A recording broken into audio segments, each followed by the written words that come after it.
এক যুগ পর সেনাকুঞ্জের সংবর্ধনায় বেগম খালেদা জিয়া স্বাগত জানালেন প্রধান উপদেষ্টা, শুভেচ্ছা ও কুশল বিনিময়।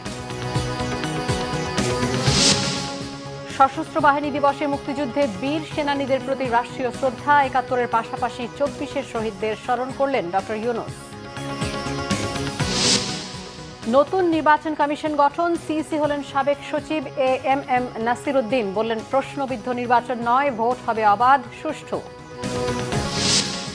হত্যা চেষ্টা মামলায় কারাগারের সাবেক এমপি ব্যারিস্টার শাহজাহান ওমর, রাজাপুরের বাসা ও গাড়িবহরে দুর্বৃত্তদের হামলা। দেখছিলেন ক্রাউন সিমেন্ট সংবাদ শিরোনাম, এবারে বিস্তারিত। দীর্ঘ ১.৫ দশক পর সেনাবাহিনীর আমন্ত্রণে সশস্ত্র বাহিনী দিবসের অনুষ্ঠানে যোগ দিলেন বিএনপি চেয়ারপারসন বেগম খালেদা জিয়া। সেনাকুঞ্জে পৌঁছার পর অন্তর্বর্তীকালীন সরকারের প্রধান উপদেষ্টা নোবেলজয়ী ডক্টর মোহাম্মদ ইউনূসের সাথে কুশল বিনিময় করেন তিনি।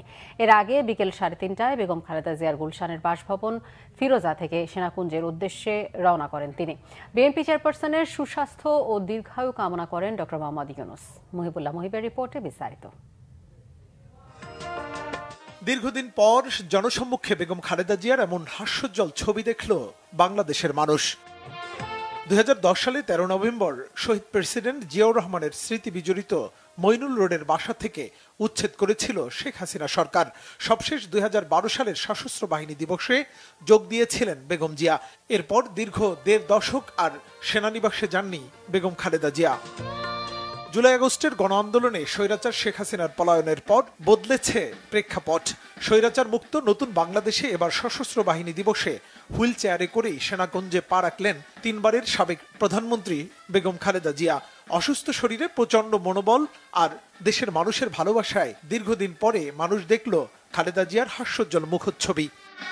অল্প সময়ের বক্তব্যে বেগম খালেদা জিয়ার প্রসঙ্গ তুলতে ভুললেন না প্রধান উপদেষ্টা অধ্যাপক ডক্টর মোহাম্মদ ইউনূস। সুস্বাস্থ্য কামনা করলেন সাবেক এই প্রধানমন্ত্রীর। আজ আমরা বিশেষভাবে সৌভাগ্যবান এবং সম্মানিত যে বাংলাদেশের ৩বারের নির্বাচিত প্রধানমন্ত্রী বীর মুক্তিযোদ্ধা শহীদ রাষ্ট্রপতি জিয়াউর রহমানের স্ত্রী বেগম খালেদা জিয়া আজ এখানে আমাদের মধ্যে উপস্থিত আছেন।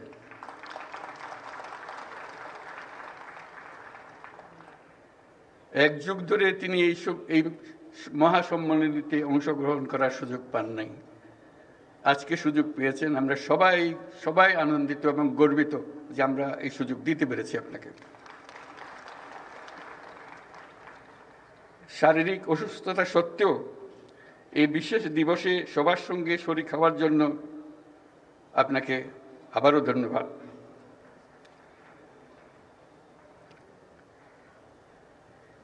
আমরা তার আশু রোগমুক্তি কামনা করছি এবং এই অনুষ্ঠানে বিশেষভাবে স্বাগত জানাচ্ছি।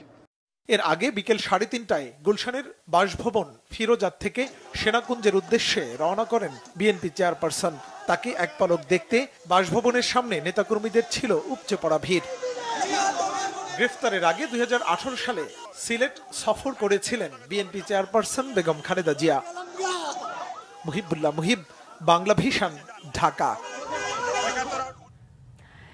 দেশের সার্বভৌমত্ব রক্ষার পাশাপাশি দেশ গঠনে সশস্ত্র বাহিনীর ইতিবাচক ভূমিকা স্মরণ করেছেন প্রধান উপদেষ্টা ডক্টর মোহাম্মদ ইউনূস। তিনি বলেছেন, নির্ভরতার প্রতীক হিসেবে দেশ ও আন্তর্জাতিক অঙ্গনে শান্তিরক্ষী মিশনে সুনাম অর্জন করেছে বাংলাদেশ সশস্ত্র বাহিনী। সশস্ত্র বাহিনী দিবস উপলক্ষে বিকেলে সামরিক বেসামরিক কর্মকর্তাদের আগমনে মিলন মেলায় পরিণত হয় ঢাকা সেনানিবাসের সেনাকুঞ্জ। সংবর্ধনা অনুষ্ঠানে সামরিক বাহিনীর ঊর্ধ্বতন কর্মকর্তা, রাজনৈতিক ব্যক্তিবর্গ, বিভিন্ন দেশের কূটনীতিক ও বিশিষ্টজনদের সাথে শুভেচ্ছা বিনিময় করেন প্রধান উপদেষ্টা ডক্টর মোহাম্মদ ইউনূস। অনুষ্ঠানে আমন্ত্রিত অতিথিদের কেন্দ্রবিন্দুতে ছিলেন বিএনপি চেয়ারপারসন বেগম খালেদা জিয়া। সশস্ত্র বাহিনী দিবস উপলক্ষে আয়োজিত এই অনুষ্ঠান ঘিরে সেনাকুঞ্জের সবুজ চত্বর জুড়ে ছোট ছোট আড্ডায় যোগ দেন সশস্ত্র বাহিনীর বর্তমান ও সাবেক কর্মকর্তারা। ডক্টর ইউনূস তার বক্তব্যে ১৯৭১ সালের মহান মুক্তিযুদ্ধে শহীদদের শ্রদ্ধার সাথে স্মরণ করেন। সেই সাথে স্বৈরাচার বিরোধী জুলাই আগস্টের আন্দোলনে হতাহত ছাত্র জনতার ভূমিকার কথাও উল্লেখ করেন প্রধান উপদেষ্টা।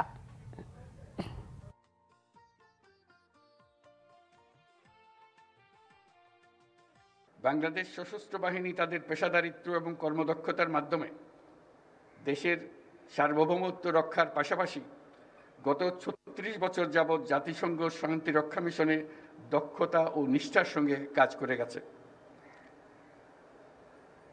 শান্তি ও নিরাপত্তা বজায় রাখার প্রচেষ্টায় বাংলাদেশ আজ একটি দায়িত্বশীল ও নির্ভরযোগ্য নাম।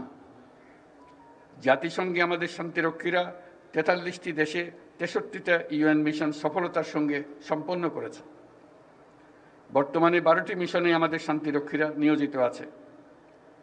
বিশেষভাবে উল্লেখ্য যে বাংলাদেশ বর্তমানে অন্যতম বৃহৎ নারী শান্তিরক্ষী প্রেরণকারী দেশ হিসেবে বিশ্বে পরিচয় লাভ করেছে।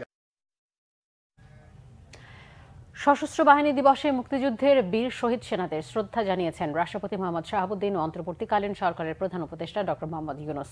সকালে ঢাকা সেনানিবাসে শিখা অনির্বাণে প্রথমে শ্রদ্ধা জানান রাষ্ট্রপতি মোহাম্মদ শাহাবুদ্দিন। তিনি শিখা অনির্বাণের বেদিতে পুষ্পস্তবক অর্পণের পর কিছুক্ষণ নীরবে দাঁড়িয়ে থাকেন। সেনা, নৌ ও বিমান বাহিনীর একটি চৌকস দল এ সময় সেলুট দেয়। সেখানে রাখা দর্শনার্থী বইতে স্বাক্ষর করেন রাষ্ট্রপ্রধান। এর আগে রাষ্ট্রপতি শিখা অনির্বাণে পৌঁছলে ৩ বাহিনীর প্রধান তাকে স্বাগত জানান। এরপর প্রধান উপদেষ্টা ডক্টর মোহাম্মদ ইউনূস শ্রদ্ধা জানান। পুষ্পস্তবক অর্পণের পর তিনি মুক্তিযুদ্ধের বীর শহীদদের স্মৃতির প্রতি গভীর শ্রদ্ধা জানিয়ে কিছুক্ষণ নীরবে দাঁড়িয়ে থাকেন। ৩ বাহিনীর একটি চৌকস দল তাকে গার্ড অফ অনার প্রদান করেন। এছাড়া ৩ বাহিনীর প্রধান আলাদা আলাদাভাবে নিজ নিজ বাহিনীর পক্ষে পুষ্পস্তবক অর্পণ করেন।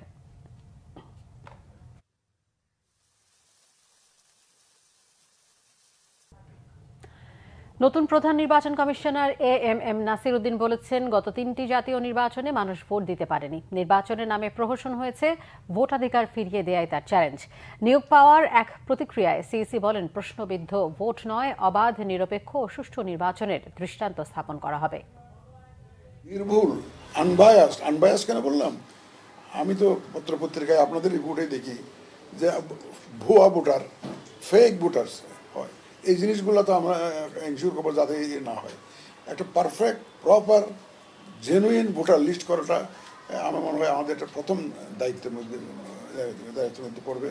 সবচেয়ে বড় চ্যালেঞ্জ হচ্ছে ভোটারকে নির্বিঘ্নে তার পছন্দের প্রার্থীকে ভোটদান করার যে একটা ব্যবস্থা করা, এটাই সবচেয়ে বড় চ্যালেঞ্জ। সেটা আমরা করতে চাই, একটা free, fair and credible election. সেটার জন্য যা যা করা দরকার আমি সর্বোচ্চ শক্তি দিয়ে চেষ্টা করব এবং সবার সংশ্লিষ্ট সবার সহযোগিতা নিয়ে আমি ইনশাল্লাহ কামিয়াব হব, সে কনফিডেন্স আমার আছে। এর আগে অবসরপ্রাপ্ত সচিব এএমএম নাসির উদ্দিনকে প্রধান নির্বাচন কমিশনার নিয়োগ দিয়ে নতুন প্রজ্ঞাপন জারি করে মন্ত্রী পরিষদ বিভাগ।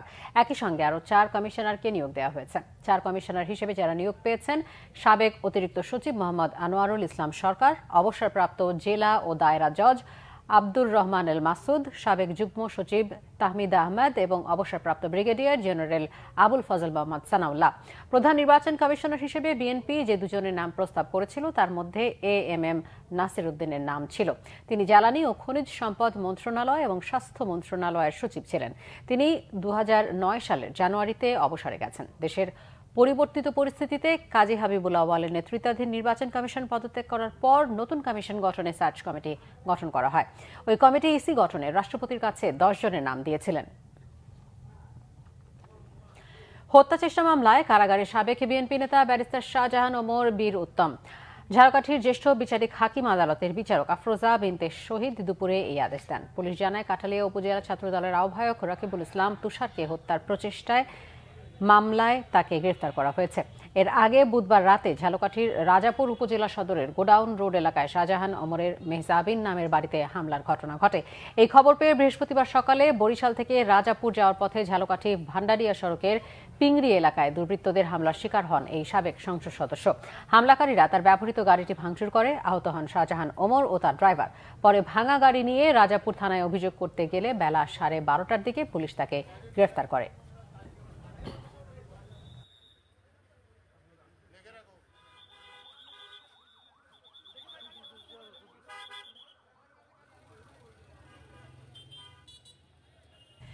বাণিজ্য মন্ত্রণালয়ের উপদেষ্টা শেখ বশির উদ্দিন বলেছেন, বাজারে স্থিতিশীলতা না আসা পর্যন্ত টিসিবির কার্যক্রম চলবে। চট্টগ্রাম সার্কিট হাউসে দুপুরে সার্বিক বাজার পরিস্থিতি, টিসিবির পণ্য বিতরণ কার্যক্রম ও দ্রব্যমূল্য বিষয়ে মতবিনিময় সভা শেষে সাংবাদিকদের তিনি এই তথ্য জানান। এ সময় তিনি আরও বলেন, জাতীয় রাজস্ব বোর্ডের সহায়তায় বিভিন্ন পণ্যের শুল্ক কর হ্রাস করা হয়েছে, যার ফলে বাজারে এর প্রভাব পড়তে শুরু করেছে।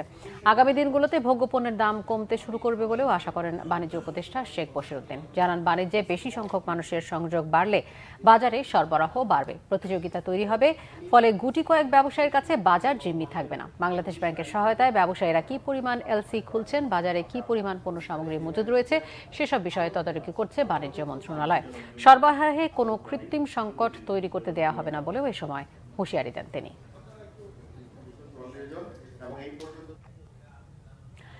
শীত শুরুর আগেই নিভু নিভু করছে উত্তরের বড় নদী তিস্তার প্রাণ। কোথাও কোথাও বইছে ক্ষীণ ধারায়। নানা আলোচনায়ও এই নদীর পানির ন্যূনতম হিস্সা দেয়নি ভারত। তিস্তাকে বাঁচিয়ে রাখার তাগিদ বিশেষজ্ঞদের। উত্তরের নদী নিয়ে জুয়েল আহমেদের 3 পর্বের রিপোর্টে আজ থাকছে প্রথমটি। ক্যামেরায় ছিলেন শাহনাজ জনি।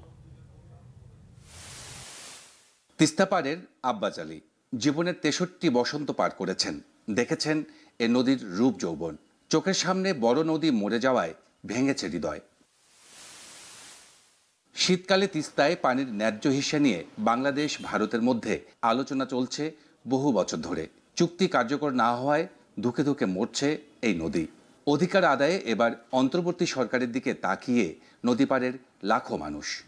এমন নদী ছিল এপাখাতে ওপাক যাওয়ার মতন কোনো ক্ষমতা নেই। নৌকে এমন দিন গেছে নৌকে ছাড়ি দিতে পারেনি। এখন তো নৌকে না হলেও মানুষ সাঁতার দিয়েও কাটি যেতে পারে।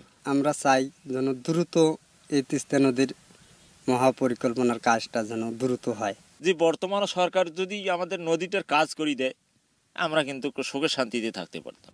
পানি উন্নয়ন বোর্ড বলছে প্রত্যেক দিন পানি কমছে নদীতে। বড় মৌসুম সামাল দিতে হিমশিম খেতে হবে। আর তিস্তাকে বাঁচিয়ে রাখতে বিজ্ঞানসম্মতভাবে খননের তাগিদ দিয়েছেন বিশেষজ্ঞরা।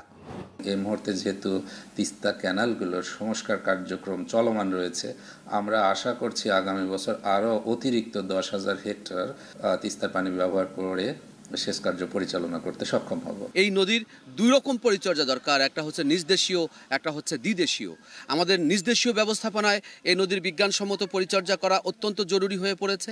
একই সাথে আমাদের ন্যায্য অধিকারের ভিত্তিতে তিস্তার পানি ভারত থেকে পাওয়ার বিষয়টিও নিশ্চিত করতে হবে, কারণ আন্তর্জাতিক পানি প্রবাহ কনভেনশন অনুযায়ী চাইলেই ভারত একতরফা পানি প্রত্যাহার করতে পারে না। এটি আন্তর্জাতিক পানি প্রবাহ কনভেনশনের লঙ্ঘন, এটা মানবতার লঙ্ঘন, সভ্যতার লঙ্ঘন। প্রতিবেশী রাষ্ট্র হিসেবে এটা প্রতিবেশীর সঙ্গে একটা শত্রুসুলভ আচরণ। মধ্য নভেম্বর পর্যন্ত তিস্তা ব্যারেজ পয়েন্টে পানি পাওয়া যাচ্ছে 8,000 কিউসেক। এবছরও বোরোর লক্ষ্যমাত্রা ধরা হয়েছে 55,000 হেক্টর। উত্তরের প্রকৃতিতে এখন শীত, শুকিয়েছে রাক্ষসী তিস্তা, রূপ বেরিয়েছে ধূসর বালুময় প্রান্তরের। পুরো শুকনো মৌসুম জুড়ে এ নদীর অস্তিত্ব একেবারে হারিয়ে যাবে। জুয়েল আহমেদ, বাংলা ভিশন, গঙ্গাচড়া, রংপুর। 2 বছর কারাভোগের পর অবশেষে ভারত থেকে দেশে ফিরেছে 24 বাংলাদেশি। গতরাতে আনুষ্ঠানিকভাবে তাদের গ্রহণ করেছে বেনাপোল ইমিগ্রেশন পুলিশ। এদের মধ্যে 11 নারী ও 13 পুরুষ রয়েছে। পাচারের শিকার এসব নারী পুরুষের বাড়ি নড়াইল, চট্টগ্রাম, ঠাকুরগাঁও, কুমিল্লা, গোপালগঞ্জ, টাঙ্গাইল, কক্সবাজার ও পটুয়াখালীর জেলার বিভিন্ন জায়গায়। ফেরত আসাদের মধ্যে একজন জানান, ভালো চাকরির আশায় 2.5 বছর আগে দালালের খপ্পরে পড়ে অবৈধ পথে ভারতে গিয়েছিলেন তারা। পরে সেদেশে অনুপ্রবেশের অপরাধে তাদের আটক করে জেল হাজতে পাঠায় কলকাতা পুলিশ। সাজার মেয়াদ শেষে সেখান থেকে ভারতের একটি এনজিও তাদের ছাড়িয়ে নিয়ে নিজস্ব শেল্টার হোমে রাখে। ফেরত আসা বাংলাদেশিদের বেনাপোল পোর্ট থানায় হস্তান্তর করা হয়েছে। সেখান থেকে একটি এনজিও তাদের গ্রহণ করে শেল্টার হোমে নিয়ে যায়। পরে তাদের পরিবারের কাছে হস্তান্তর করা হবে। গাজীপুরের চক্রবর্তী ও জিরানী এলাকায় নবীনগর চন্দ্র সড়ক অবরোধ করে আজও বিক্ষোভ করেছে পোশাক কারখানার শ্রমিকরা। সকাল 6টার দিকে চক্রবর্তী এলাকায় নরবান ফ্যাশন লিমিটেডের 2 নারী শ্রমিক কাজে যোগ দিতে যাবার সময় রাস্তা পার হতে গেলে পেছন থেকে একটি বাস ধাক্কা দিয়ে দ্রুত পালিয়ে যায়। প্রত্যক্ষদর্শীরা জানান, এতে ঘটনাস্থলে এক নারী শ্রমিক মারা যান। গুরুতর আহত অন্যজনকে স্থানীয় একটি হাসপাতালে ভর্তি করা হয়। এই ঘটনায় ওই কারখানার শ্রমিকরা সড়ক অবরোধ করে বিক্ষোভ শুরু করে। এতে দীর্ঘ যানজটের সৃষ্টি হলে ভোগান্তিতে পড়ে যাত্রীরা। অন্যদিকে জিরানী এলাকায় গতকাল এক শ্রমিক সড়ক দুর্ঘটনায় নিহত হলে এরপর থেকে বিক্ষোভ শুরু করে কারখানাটির শ্রমিকরা। আজও জিরানী এলাকায় সড়ক অবরোধ করে বিক্ষোভ করে তারা। সকাল থেকেই যৌথ বাহিনীর সদস্যরা নবীনগর চন্দ্র সড়কে যান চলাচল স্বাভাবিক রাখতে কাজ করে যাচ্ছে।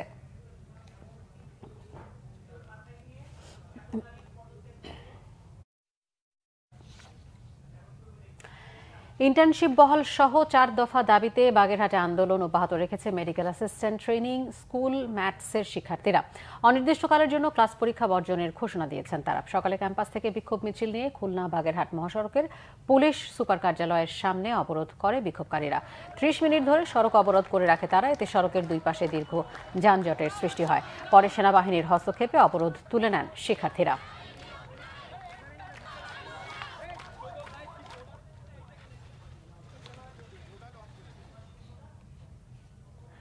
বিচ্ছিন্ন কিছু ঘটনা ছাড়া কক্সবাজারের রুখিয়া টেকনাফের রোহিঙ্গা ক্যাম্পের আইন শৃঙ্খলা পরিস্থিতি ভালো রয়েছে বলে জানিয়েছেন পুলিশ ব্যাটালিয়নের ডিআইজি আলী হোসেন ফকির।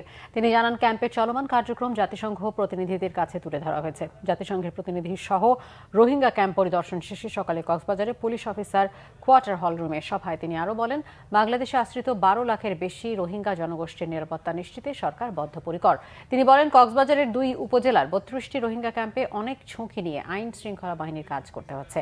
সীমান্তের পাহাড়ি জনপদ পাড়ি দিয়ে শরণার্থীদের নিরাপত্তা নিশ্চিত করতে রীতিমতো হিমশিম খেতে হচ্ছে বলে জানান তিনি।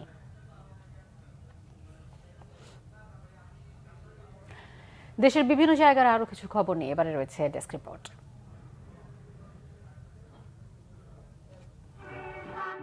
বিএনপির জাতীয় নির্বাহী কমিটির সাংগঠনিক সম্পাদক অধ্যক্ষ আসাদুল হাবিব দুলু বলেছেন, সরকার যতদিন পর্যন্ত একটি অবাধ নিরপেক্ষ নির্বাচনের ব্যবস্থা না করবে ততদিন দেশ স্বাভাবিক অবস্থায় ফিরবে না।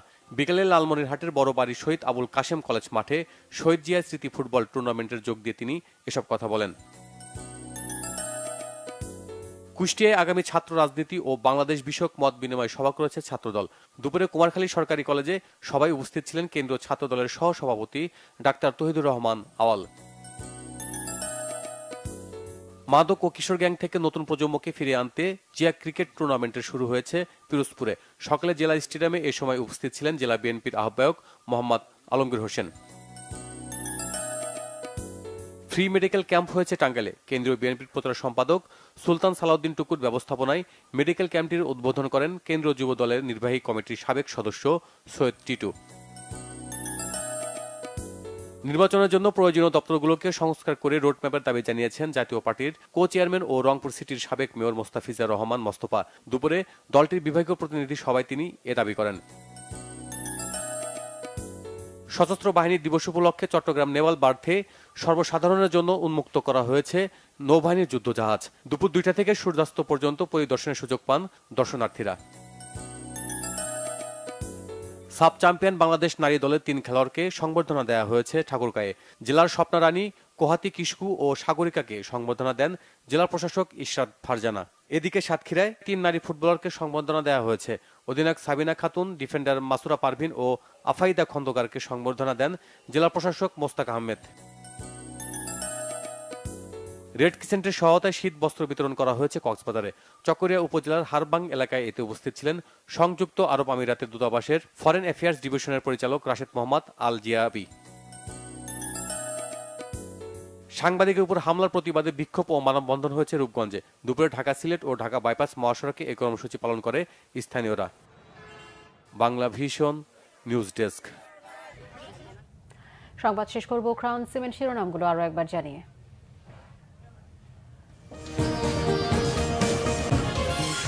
এক যুগ পর সেনাকুঞ্জের সংবর্ধনায় বেগম খালেদা জিয়া স্বাগত জানালেন প্রধান উপদেষ্টা, শুভেচ্ছা ও কুশল বিনিময়। সশস্ত্র বাহিনী দিবসে মুক্তিযুদ্ধে বীর সেনানীদের প্রতি রাষ্ট্রীয় শ্রদ্ধা একাত্তরের পাশাপাশি 24-এর শহীদদের স্মরণ করলেন ডক্টর ইউনূস। নতুন নির্বাচন কমিশন গঠন, সিইসি হলেন সাবেক সচিব এএমএম নাসির উদ্দিন। বললেন, প্রশ্নবিদ্ধ নির্বাচন নয়, ভোট হবে অবাধ সুষ্ঠু।